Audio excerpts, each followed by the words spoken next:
La Seine a ses secrets, le fleuve a ses mystères. La vie d'aujourd'hui n'ensevelit pas le souvenir du passé.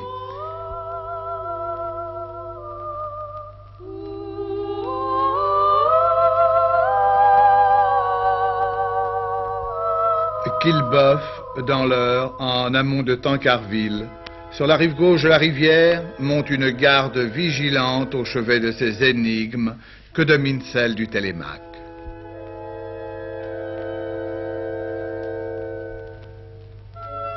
Le vendredi 5 avril 1940, il y avait ici à Quillebeuf sur les quais beaucoup de monde, bien que l'on fût en guerre et que l'on se trouvât tout juste à 2 mois de l'invasion allemande.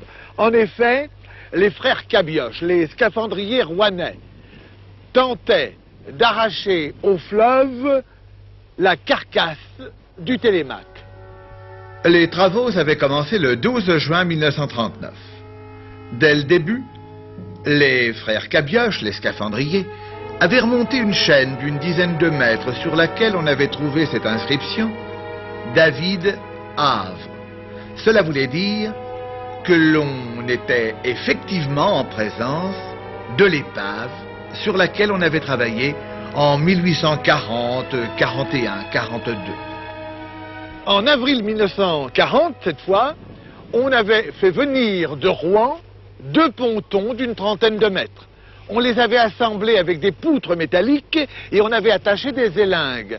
Ainsi, avec ces élingues que l'on avait passées sous l'épave du Télémaque, on avait pu la remonter à fleur d'eau. Et la foule, qui savait que 48 heures plus tôt, on avait déplacé l'épave d'une quinzaine de mètres, que la veille, on l'avait encore approchée du quai d'environ 25 mètres, était convaincue qu'elle se trouvait devant le célèbre bateau coulé ici le 3 janvier 1790. Le 1er janvier 1790, à Rouen, avait appareillé, théoriquement pour l'estuaire, sous le commandement du capitaine Adrien Quemin, le Télémaque. En fait, il était rebaptisé Quintanadoine, du nom d'un ancien armateur rouennais. L'ancien Télémaque avait été radoubé et allongé, on ne savait pas trop pourquoi, dans le dernier trimestre de 1789. Le bruit courait à Rouen que l'on avait chargé un trésor sur le petit brick. C'est du moins ce que l'on affirma par la suite, et il n'est pas facile de contrôler les dires des Rouennais en cette fin d'année 89, début janvier 90. On connaît bien les dimensions du Télémaque, ou plus précisément, celles du Quintanadoine. 26 mètres de long, 7,25 de large, 4,33 de hauteur et 130 tonneaux de charge en lourd près de 180. Le commandant Adrien Quemin était originaire du Val de la Haye. Il avait 32 ans en 1790. Il mourut en 1837 à 80 ans. On ne connaît même pas la cargaison du bateau. Pour le capitaine Quemin, toutefois, il ne fait pas de doute que les fûts de goudron qui se trouvaient à son bord, tout au moins un certain nombre, recelaient des coffres de fer dans lesquels pouvaient se trouver des objets précieux. Peut-être des vases, peut-être des objets religieux, des vases sacrés, peut-être tout simplement d'ailleurs de l'argent, des pièces d'or. Le Quintanadoine quitte Rouen le 1er janvier 1790 et puis, tranquillement, il vient mouiller sous Quillebeuf. Avant son endiguement en 1848, la Seine était un danger public. On a appelé Quillebeuf d'ailleurs le cimetière des navires. Il y avait des pieux, 80 pieux, entretenus par l'abbaye de Jumièges à Quillebeuf, 40 à Tancarville, et c'est à l'un de ces pieux que le Quintanadoine vint accoster, amarrer. Le naufrage surprit l'équipage. On a quelquefois dit que le capitaine Quemin et ses hommes, 5 ou 6, étaient descendus à terre en bordée. Plaisanterie, c'était un marin sérieux, conscient, et il avait, ne l'oublions pas, le sentiment qu'il avait à bord une cargaison précieuse. Quemin ne s'est jamais expliqué le naufrage. Quant à incriminer le Mascaret, eh bien, il n'y a pas songé.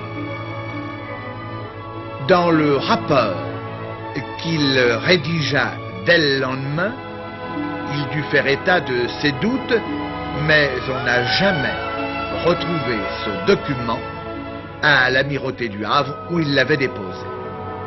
Plus tard, à son fils, puis à son petit-fils, qui le déclara au chroniqueur rouennais Georges Dubosc, Quemin a toujours exprimé la pensée qu'il y avait eu malveillance.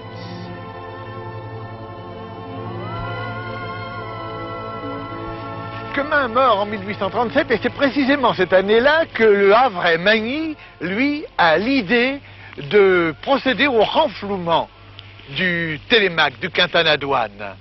C'est étrange, car jusque-là, si on parlait quelquefois à Rouen, au Havre, des possibles trésors enfouis dans le fleuve, et peut-être plus spécialement de ce bateau, par contre, il n'y avait jamais eu d'article, jamais de publication. Ah, depuis 1837, ça ne manque pas, les enquêtes, les reportages, les témoignages aussi. Étrange. Mais c'est Taylor qui va lancer la légende du Télémaque. C'est un ingénieur anglais. Il a appris que Magny et son associé David, fabricant de chaînes au Havre, procèdent à des essais de renflouement.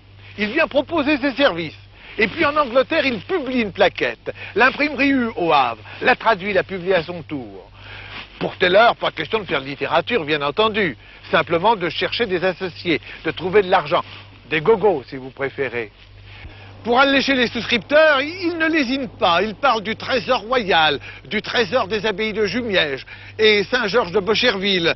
Il cite le témoignage d'un cardinal et de 5 abbés qui disaient, alors qu'ils se rendaient de Rouen au Havre, qu'ils avaient perdu leur fortune à Quillebeuf, à bord d'un bateau. Il parle également du collier de la reine, pourquoi pas. Taylor est véritablement l'inventeur de la légende du Télémaque. Il y a le fait, il y a le vrai naufrage, et puis il y a tout le reste autour, c'est-à-dire le trésor. Et puis Taylor obtient de David de diriger les travaux de renflouement en 1841-42.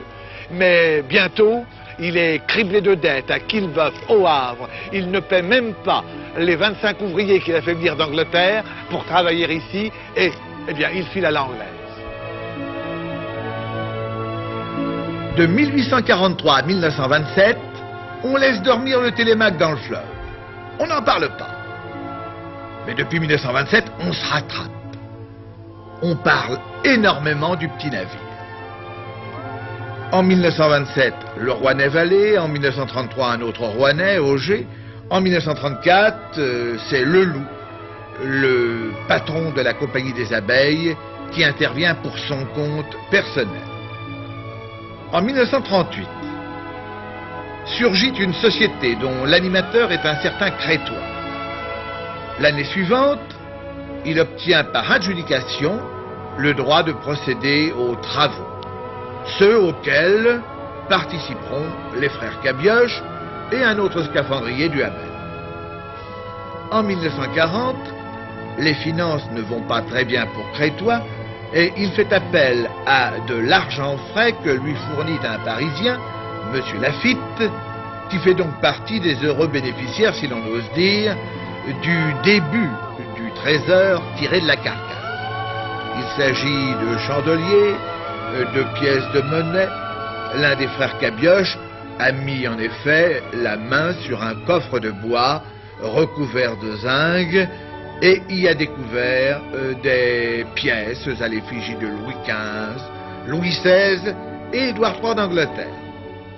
Et tout cela va figurer dans le musée que l'on ouvre à l'hôtel de la Marine à Quillebeuf et que l'on présente aux visiteurs moyennant 1 franc. Bientôt, comme le trésor s'agrandit, eh bien, le billet d'entrée passe à 2 francs. Ce qu'il faut en conclusion, c'est dire la fascination exercée par cette épave sur toutes sortes de gens. Monsieur Lafitte ne fut pas déçu par l'impossibilité de continuer les travaux en 1940 du fait de l'invasion allemande. Les frères Cabioche non plus. J'ai connu l'un des scaphandriers, Cabioche. Eh bien, il était prêt à redescendre dans le fleuve, lui, pour recommencer.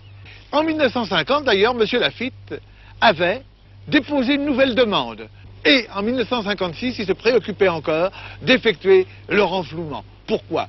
Parce que certains pensent que ce n'est pas l'épave du Télémac du Quintanadouane que l'on a remonté en 1940 et que par conséquent, la carcasse se trouve toujours dans le fleuve, quelque part du côté du virage là-bas.